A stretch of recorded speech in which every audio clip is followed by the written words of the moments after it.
Burgess and Bolton's weekly wrap-up. Hello, Ben. Hello, Jeremy. Nice music. You're hankering after a bit of clubbing? Bit of hip hop. Yeah, I quite enjoyed that. It's very good, yeah.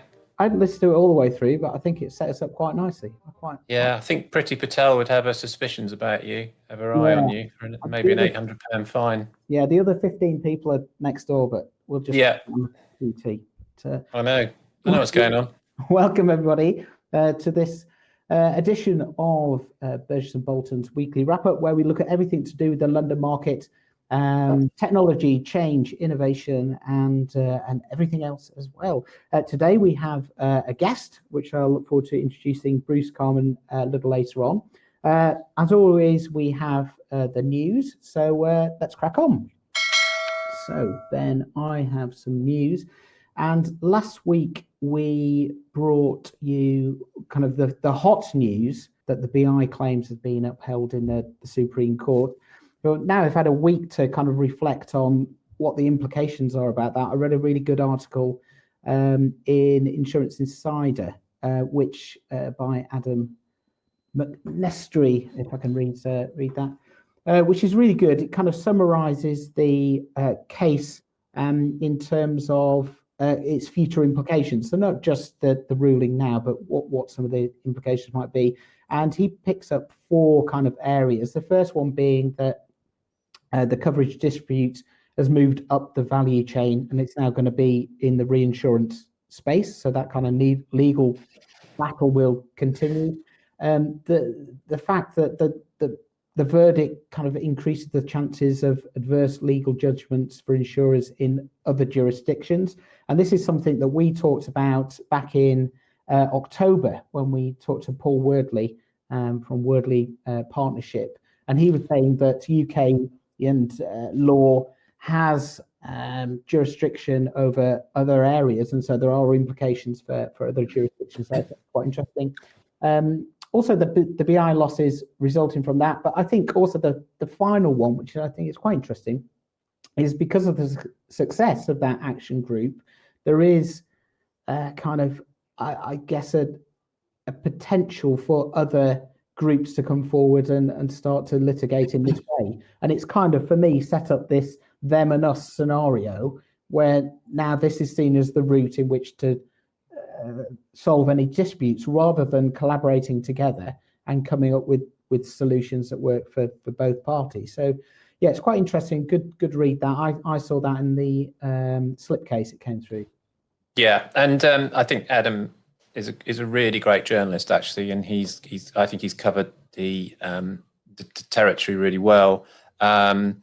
Someone was saying to me pre the verdict at the Supreme Court that they'd fully expected that actually this year, that reinsurance, this was in the broking side, reinsurance broking is a sort of a privileged and calm world, I think it was described as, and it's very rarely has its feathers ruffled, but he was predicting that this year would be would be very, very different for reinsurance. As these losses washed up, because this is kind of fundamentally about whether the insurance industry knows about its policies and what it's doing. So it will disrupt relationships there. And I think you write about the wider final point, which is does this drive more class action? Potentially it probably does. I mean, success breeds more incentive to do that, I think, and I was also reading in this, the CII and others, I think particularly the CII has been strong on this trust issue and saying that, this is incredibly important now for the whole of the insurance industry to try and rebuild this trust.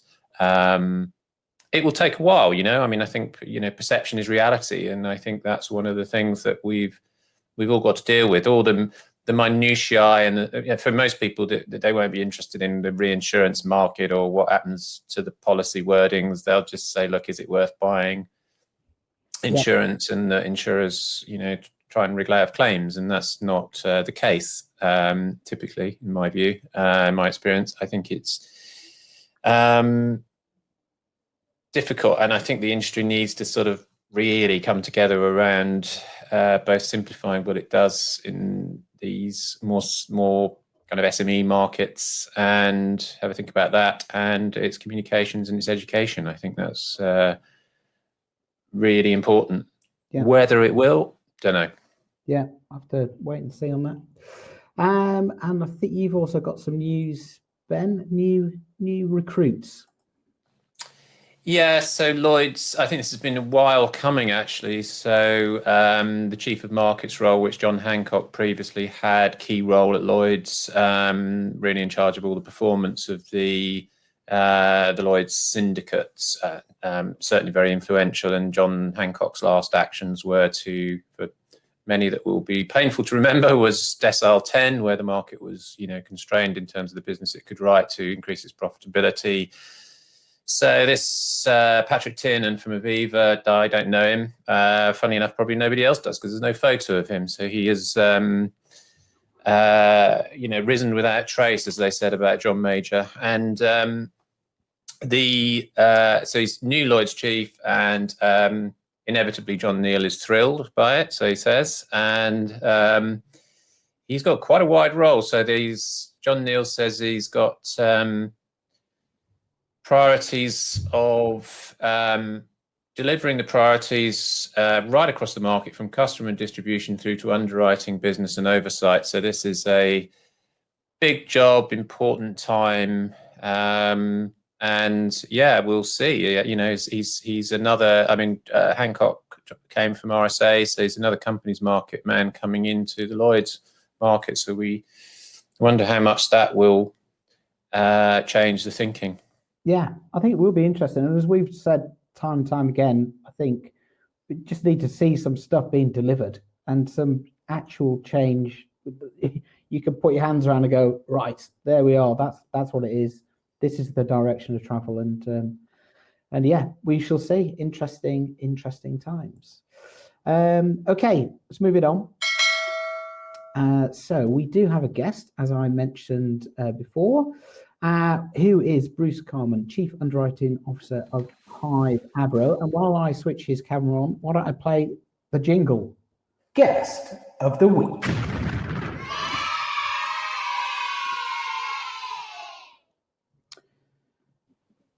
Hopefully Bruce is there. Hello, Jeremy. Hello, Ben. Hello, Bruce.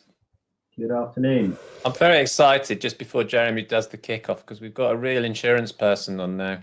This is it. We've stepped up. We've got an actual underwriter. Very brave. Wow. Yeah, I'm the first underwriter online. Sorry, Jeremy. That's quite right. Delighted you could join us, Bruce.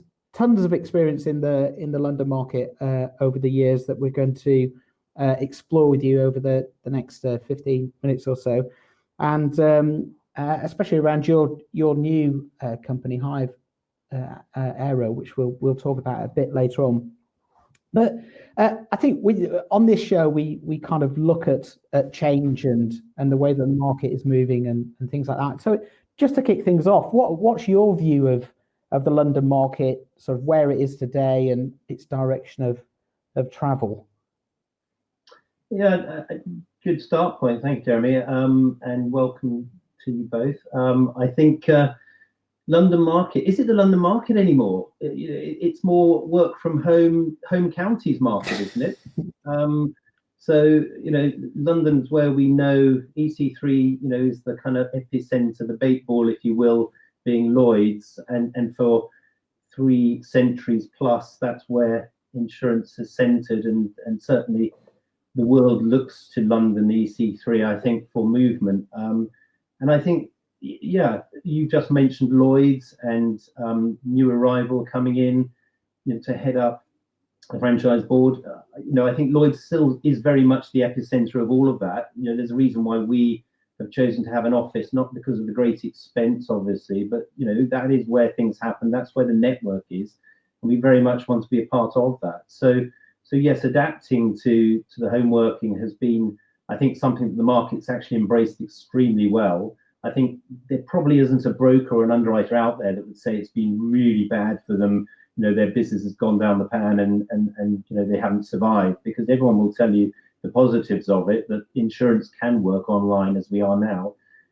Whereas the market itself, I guess there's different pockets, and I specifically at the moment am focusing on aviation, as I have done for many years, but looking wider to that, obviously things like the reinsurance market that you've just mentioned there, clearly, they're taking a bath. They've taken a bath in as much as, I think I put something on LinkedIn a few weeks ago that last year was the worst year ever for US claims of $1 billion plus, and there are 22 of them. And that has a ripple effect across the globe. It doesn't just sit in America. That comes very much onto our doorstep in London as well, and the European markets. So reinsurers have taken a bath with wildfires, with hurricanes, with and specifically the aviation market has obviously had some events, as you're probably aware of as well. Yeah. So yeah, the reinsurers are definitely hurting, and that obviously gets passed down because the insurers are the ones that have to then levy change and make sure that their premiums go up. So we've definitely seen a hardening in terms and conditions and rates, and premiums are definitely going up. But is it a hard market? I know you've had previous people on this show before me saying it's definitely a hard market. I'd question, I guess, I've for many months said it's solidifying, and it depends which sector you're in. I wouldn't say that energy or marine or even aviation are hard markets. I think slips get home and there's excess capacity. They're signing down. So that to me is not a hard market. So I think you have to be careful to say it's a hard market with a broad brush. It isn't, in my view, a hard market across the piece. Yes, it's hard in reinsurance. Yes, it's hard in property. Yes, it's hard in catastrophe and the like. And clearly it's going to be hard in those markets that are now looking down the barrel of a very large claim with the BI losses for COVID. But I think in other areas, there are pockets of solidifying which aren't yet hard. So would you say, Bruce, because we've just, our latest research has come out, and I think, that we do with the brokers' views of the underwriting teams in the market. And I think the top, driver of performance for the brokers is collaboration. So working well with the underwriters, which we know is always important, and also you can be cynical about it and say, well, because they need the business underwritten, then that's what they say. But the other thing that I think is coming through is flexibility. So there's that. But I think reading a lot of the comments underneath, they're not saying that there's, as you've just reflected, they're not really saying, look, we're not getting this written, we're not getting this over the line. They're just saying it's kind of slow, it's quite tense, there's kind of service issues. But it feels to me like there's if you are liking it to a war, which some people do, which I don't think it is, but it feels like it's a bit of a standoff moment in a way, which is that it's not kind of completely switched in favor of the underwriting businesses, and whether that it'd be just sort of interesting as to where it goes from here, won't it? Actually, because it does feel I think it's always interesting to focus on, what is the cycle? There was a question at one point, is there a cycle? Is the cycle dead? Is it boom bust anymore? And I obviously go back to pre 9/11, and when you look at 9/11, the world's rates were at an all-time low just before 9/11, and then there was this knee-jerk reaction because of a catastrophic loss, which brackets no one could ever have foreseen or hadn't foreseen, certainly. And the fact that people were using planes as flying bombs and flying them into buildings, which then there was catastrophic loss of life in the tune of 3,500 people. No one had ever seen that before, and we hope you'll never see it again. But the market then went into its shell in certain classes, and mine at the time, Hull War for aviation was one of those, and terrorism likewise, political violence as it's now called. Those classes really reacted with vast, upticks, because there was this massive void of capacity. There was a vacuum created because large entities that had large losses just withdrew overnight. Now, we haven't seen a lot of that. Clearly, you've seen this in areas such as D&O, and that obviously has had a slight vacuum. And even in the property market, where you've seen things like buildings in excess of 6 stories with a cladding issue post Grenfell. These are kind of pockets and isolated pockets where there are people who are I wouldn't say they're monopolies, but they're out there, providing capacity in markets that are hugely distressed, and they're naming their price. Yeah. So, there are then people who have flexibility that can create maybe capacity and bring teams to those markets in order to compete where they see opportunity. And I think those markets will be hard for a very short window, in the same way as we saw post 9/11. And we will see that knee-jerk reaction that's occurred there be smoothed, I guess. That peak of the increased rates, increased premiums, will come down probably, over the next couple of years. So there's a leveling off. But what we've done, I think, with reinsurance over the past couple of decades is we've made sure that we've smoothed those premiums. But make no mistake that a lot of premiums that have been written in the specialty market, and you referenced the London market specifically, have been so at under cost. If you looked on an actuarial scale, businesses have been writing business beneath the burning cost for a number of years. And you can only do that for so long. And when the music stops and there aren't enough chairs to sit on, then people start to disappear. We've clearly seen that again in the aviation market in recent months, with some pretty sizable names disappearing or withdrawing from the market. But then there are conversely people who have entered that market, we being one of them, who have made a market where other people have disappeared from it. So I think there is opportunity that is being presented in pockets and areas, and being flexible such that one can deploy capital to those areas, and dare I say it, get the right teams in place. Because are there enough people with the right skill sets to underwrite with the right knowledge? It isn't just about price. It's about terms and conditions as well. And I'm not sure enough people are putting enough lines through slips at the moment and taking out unnecessary coverage, or indeed charging the right price for it at this stage. Bruce, and that's suppose, just before Jeremy comes in, that's that flexibility point that comes through, isn't it? Which brokers are saying you've just got to take more time to look at it. But that's also changed because the kind of consolidation in the carriers is decisions aren't always taken by those underwriters anymore, and they're not able to be. So brokers say that the whole thing's just pulled from above. So you don't, and ultimately that's quite crude measure, isn't it? I never want to be too cynical about this, because I'm a factor of a Lloyd's entity or entities over 30 plus years, and actually I owe debt of gratitude to my training that I've had within the building of Lloyd's, and I love it dearly. Don't get me wrong, notwithstanding some tongue-in-cheek posts that I might have put out there in the past. I as a society, it clearly, as I said earlier, is a bait ball that we all feed from. So it's got so much good that's going on there. Making sure that we channel the energy in a positive way is a real key, as I find.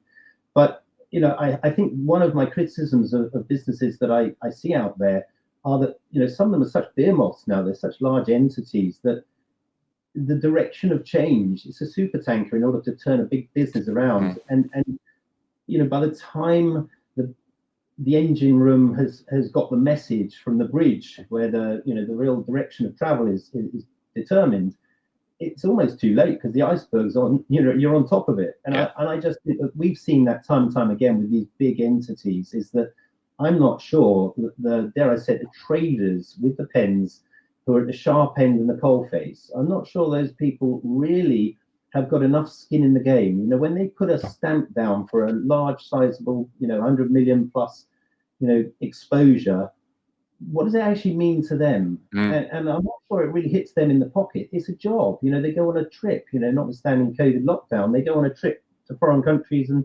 lovely lunches and the cricket and the rugby and whatever. And, we've all been there, but what does it actually mean to those individuals who are the young traders who are at the sharp end, who are putting those lines down? Because, can they really relate their even profitability of their class to the profit of the overall entity and what they might receive back by way of remuneration? And, one thing that I kind of, that does cause me slight issue is that the fact that there are so many people who have for many decades been overpaid within our industry. And I'd argue that I was one of them for a long time, because unless it's profit related, unless it relates to what you're actually doing, which gets really hard on a group basis, there is no real scale as to how you can affect change within that entity with your actions and the stamps you put down. So until such time as people have culpability And I mean that in the strongest sense, that, when they are betting with somebody else's money, and it isn't just, yes, ship it through, ship it in, pilot high, and they actually have some kind of culpability for the line sizes they're putting down, until they have that focus and they are really close to that, the actual profitability of their class, you're not going to see anything change. It's really interesting talking about change. I was keen to get your thoughts on how you see the role of technology in both driving change and enabling change. And you mentioned a tongue-in-cheek post on LinkedIn that generated a lot of comments. But obviously you're passionate about change. Where does technology fit into to this? I think so. Very good question, Jeremy. I do love technology. I guess I'm a bit of a data geek. I do love stats. Those that know me well know that I am a complete stato. Whether they tell the story I want them to tell is another issue. But technology is our friend. When I started all those years ago in Lloyd's, there were tin ledgers we had in the middle of the box, and we used to throw those around with get abandoned and make sure that we filled them out. And all of that was very labor intensive. We now have technology. I'm talking to you and the world across a piece of technology now, which allows us to distribute to however many people. Technology really needs embracing. Everybody talks about it, but I think everybody has a different take on it. And insurance is about data. Everything we do is about data. And if we can filter data, if we can finesse that data down to its rawest components, such that it can really talk to us and tell us, where the issues lie, where the bodies are buried, where the opportunities are, so be it. And so it's no secret that Hive Underwriting has been set up with a view to being tech-enabled. What do I mean by that? Well, technology has to be something that, if we embrace it as a young, nimble, agile company, I mean, home working for us was just not an issue. We were doing it before lockdown, before COVID, and when we first started, my view was, I would love to be on the beach with a laptop in the Caribbean and just doing the same job as I'm doing now. Why not? I might be slightly distracted by the waves, but technology will allow us to do that. And what we're doing is that the planes that I see flying past my window now, the few of them that are in the skies, we can tell you where those planes are going from, where they're going to, what the demographic of the passenger load in that plane, how many planes are on the ground, more especially. And it's something that I've been passionate about for many years, because my speciality started in hull war, aviation war. Now that's the war risks to the plane, that carries the passengers. And what does that mean? Well, 9/11 was a good example, but so is Sri Lanka, so is Kuwait, and more recently in 2014, so is Tripoli, when all those planes were destroyed on the tarmac. But how many underwriters out there could tell you how many planes are on the tarmac in a war zone when that, proverbial hits the fan? And the answer is precious few, really precious few. So I wanted to shake that tree and say, well, apart from being dislocated from that bridge and engine room scenario I gave earlier, let's just try and make underwriters more accountable. Let's just try and give them data and say, this is how many planes are on the ground. Oh, and by the way, these are the threats that we know of or can find. So we're using multiple threads of data analytics for threat assessment on the ground, which I've been doing for many years, threat assessment of the movement of political change. And now we're doing threat assessment of overflights. So if someone's overflying Syria, or indeed Ukraine, as we know, MH17 was sadly shot down in 2014, flying over a war zone there, know where the conflict zones are, know what the threats are, and let's use technology to rate the airlines that are flying over those areas. And that's what we're doing. It's quite simple, really, when you boil it down. But I'm spending as much as some people are spending on, staff. I'm spending on data analytics, and we're spending a huge amount on those data to make sure that that data does the work for us, so that it basically helps us analyze the risk that we're taking on, and we're pricing it and we're reporting on it accordingly. So, that's just one small part. I'd also say that, obviously electronic trading is another thing that I'm trying to push the agenda on. There's various platforms within the market, which PPL has had an uptick, obviously, during the lockdowns, but has it been enough? and everybody talks. My tongue-in-cheek post you referenced earlier, Jeremy, was regarding exactly that. Putting screens up in Lloyd's, yes, will stop the transmission of someone spitting on another. Great. But do they really need to be there passing a piece of paper under the plastic? And the answer is they haven't done for a year, so why do they need to next year? And the answer is because we like the face-to-face, because we're human beings. And that's what we're kind of doing now in a way, but not quite the same as pressing the flesh, if we'll ever do that again. But I do think that electronic transfer will save us time, effort, and make it hopefully more sustainable going forward. And I know that Clyde Bernstein of Willis, as head of broking, was talking with Mark Gagan the other day, and I think he speaks very well and doesn't feel challenged by that. He's embracing it, and so other brokers, I think, should, because we're not seeing that in aviation yet, and I'm disappointed by it. Mm. It's like a sort of twin track, Bruce, isn't it, that you're describing, which is that, in terms of efficiency, there's a lot of very standard kind of risks that can be done and bound, on this. But then there is obviously the negotiated stuff, and then the data that you're talking about, where that's the fun part. I think when you talk about a job, it's not all the admin and the compliance stuff that you have to do as an underwriter these days, because that seems to take up an inordinate amount of time, and that's where the inefficiency is. But I was thinking about when you were talking, one of the points about you being curious about data is something that we've found when we've done research into underwriters' behavioral characteristics and how they relate to profitability. In other words, all levels, that curiosity and that kind of instinct to search out and be a bit of a detective about stuff is what drives success in a lot of ways. I think that's sort of in the evidence. And I was also thinking that you're talking about how you're assessing what's current, but the insurance industry as a whole, the more it gets its head around data and starts to understand it, it can be quite influential in the world at large, can't it? Because you can actually start to say we can anticipate risk much better. And I think that's where it seems to me with BI and all this other stuff, it's always on the back foot a little bit, which is that sort of, and then the easy accusation is, why didn't you know about it? Well, you can't always know, but you can. My sense would be you could know a lot more than you do now if you're an underwriter. Well, there's a great phrase, isn't there, that turning insight into foresight. Yeah.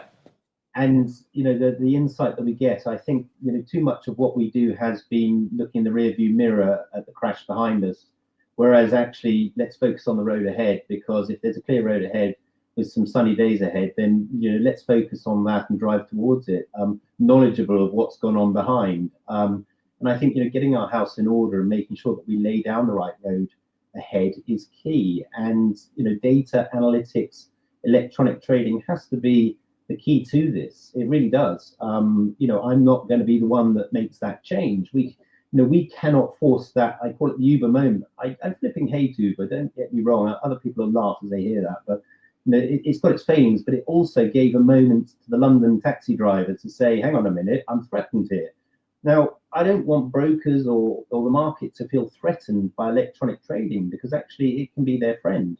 It can actually assist them in having greater time to communicate with their clients about what really matters in the coverage they're buying. It shouldn't be about that transactional piece with the underwriter. That is, the rekeying of data is needless. That is where our insurance industry can really pull its socks up and benefit from the technology that's out there, and it's there to enable us and speed things up and create efficiencies and cut out some of the error that's being caused through rekeying. And it's a bugbear of mine, for a small entity that's writing a huge amount of slips or a huge amount of policies.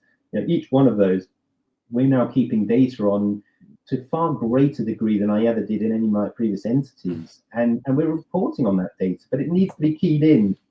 And someone has already typed that in to create a policy and a slip, And I heard of one instance where there was a chain of delegated authority where there was a rekeying of in excess of 25 times. Now, you tell me that doesn't come with errors, and clearly it does. Bruce, we've been talking about this for years. I mean, literally since we started the first conference, almost 20 years ago, whatever, we were talking about rekeying, duplication, how to, streamline the process, whatever it is.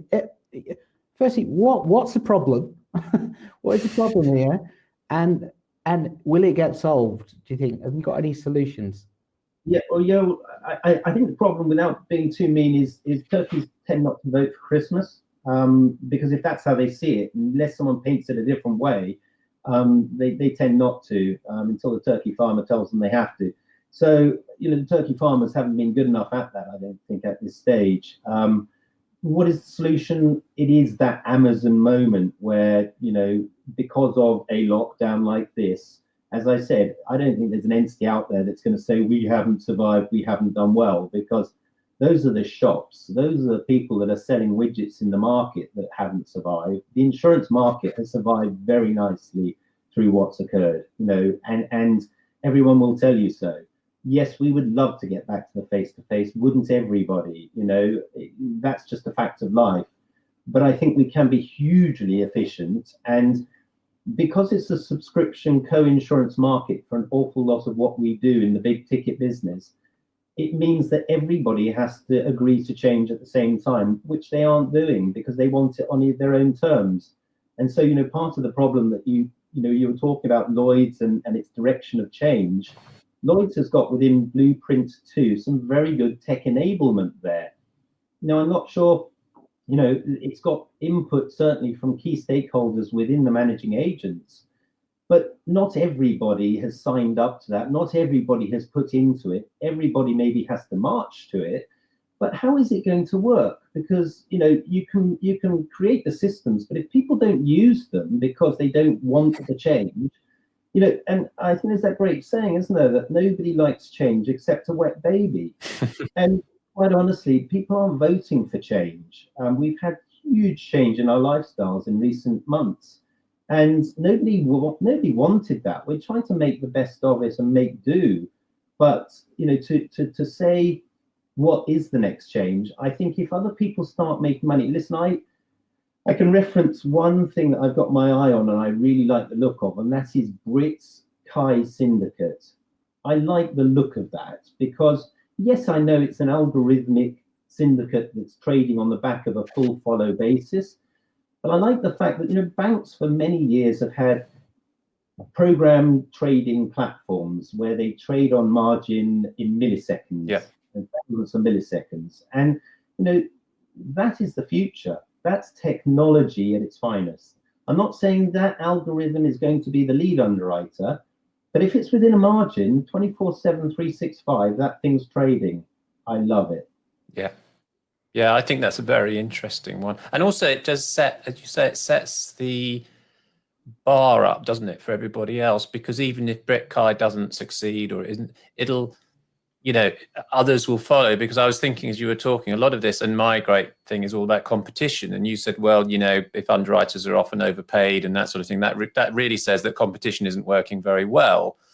And what you described about your own business is how you use data effectively to create competitive edge, because you know more than someone else, and that's your value, isn't it, in a way? Yep. And so I just have to say that I come across a lot, not all, but a lot of underwriting teams where I just don't think they think about it. It doesn't occur to them, that sort of thing. It's like we're here just to do the job, as it were, and try and then the profit loss becomes kind of an end in itself, and they don't think about the profit of the whole business. And so you somehow need to address that, don't you, really, which is that you are there to make a profit for your business and you're there to help it be successful. I feel that still many people are kind of hired guns in that sense, not really that. Yeah, competition's the key to all of this, isn't it? Let's face it, you're never going to be that monopolistic market in what we do here. So, just deal with the next person that comes, onto your platform, and make sure that you're close to your carriers, you're close to your clients, the end user of the product. You're close to the intermediary, the hand that feeds, that you're doing the right job for both of those, entities in turn, and that you're doing it well. And I think if you give good service, a good product, and, all around, hopefully profit at the end of the day, that's where the focus should be. And if you are all of those things, then you should have longevity of service, and the rest is history. But people will come and go, competition will come and it will go, in all of our sectors. I think sticking to your knitting and making sure you're profitable is key. That's our focus at all times. we're a delegated authority as it currently stands. You know, Hive Underwriting relies on third-party capital to serve. You know, what can we do differently that those guys can't do internally with their own teams? You know, why would they give their pen to us, their huge amounts of capacity on a yearly basis for us to service for them? And the answer is because we have a very tight rein on expenses, we have a very strong focus on profit, and we have a very strong data analytics driven model. And all of those things, I think, especially the legacy carriers, struggle to just do overnight, and certainly can't do on the budget that we're doing it on. So, you know, I think from there, that's the recipe to the cooking, is focusing on profitability. And, you know, if other people want to crash and burn it and, you know, sell it cheap and stack it high, good luck to them. You know, there will always be those people. I don't have to, you know, go against them. We just do our thing differently. And you're also creating a happy team of underwriters, aren't you? Because we did some research a few weeks ago, and underwriters didn't look very happy when we from that piece of research. But your lot are happy, aren't they? Extremely happy. I mean, we've taken on 3 people during the last lockdown. You know, we're growing again. We've got a few projects on the boil with some new classes, which we're currently simmering on the back burner, which some of them will bring to the front burner. You know, we've grown each year. We've grown into a new class, and we intend to grow into one, if not more, in the next 12 months. And I'm really excited because actually it is about empowering the people. You know, the people that are in Hive own Hive. Hive is independent. You know, I'm hugely proud of the fact that, you know, we are organically grown. You know, as an expression, I'm never really sure what that means. Together with what's the other one? Granular. I don't like that word, granular. I think it means specific, but you know, we go into the data and we're specific about it, but we're not a grain of sand. We are built through our own funds. We have built out literally internally, so we're not owned by a big trade entity. We're intensely independent, and the staff own Hive Underwriting, and that is just a brilliant place to be. You know, because they are so motivated with every decision they make. It's their decision, it's their profitability, and it's felt in their pocket. And I'm hugely proud about that, because, you know, that's the way that we're going to build this business out further and further, you know, and expand into multi-class entity. And you know, I'm really excited, as are the team, and, you know, just keeping the energy levels up. And, you know, we have a daily call to make sure that we're united in our thoughts and what's happening at the moment. And, you know, whilst we'd love to be in the office, because we call it the office osmosis, where we feed off each other's ideas and, you know, can shout across the room, you know, silly things, you know, that really is missing clearly. Yeah. And yeah, I, like everybody, I'm missing the face-to-face as well. You know, the traders and brokers, it is a lot quicker, I admit, you know, to have that face-to-face. But let's share the data electronically. And my team are all geared up and ready for that. Bruce, it's been great. Yeah, it has been. Sorry, Ben. Been great to talk to you, and I think we could go on for a lot longer than we run out of time. But yeah, it's really refreshing to hear, you know, your story and the plan and how you're going to embrace change and the people and culture aspects as well, which we talk a lot about on the show. It's nice to see it manifesting in an organisation that's pushing forward. So thanks ever so much for coming on and sharing those insights. And perhaps you'll come back in a few weeks' time as things develop and we get a clearer picture of where we're going in 2021 into 22. Well, a pleasure, Jeremy and Ben. Thank you for your time. And whether you want me in a few weeks, a few months, or a few years, you know, say, but like a stuck record, they'll get bored of hearing me. So no, they're great. Erudite. It's been great, Bruce. Really great. Great to see you. Get together in person soon, I hope, as well. Great. Ditto. Great. Have a good weekend. That was super. I really enjoyed that conversation. It's really good. I think there is a new breed. I mean, I think one of the cyclical thing about the markets, not the rates, is that there are new breeds of entrepreneurial people coming in, and Bruce represents that. You know, he's been around for quite a while. Oh, he's still there. Look. I'm back. Do you want me off?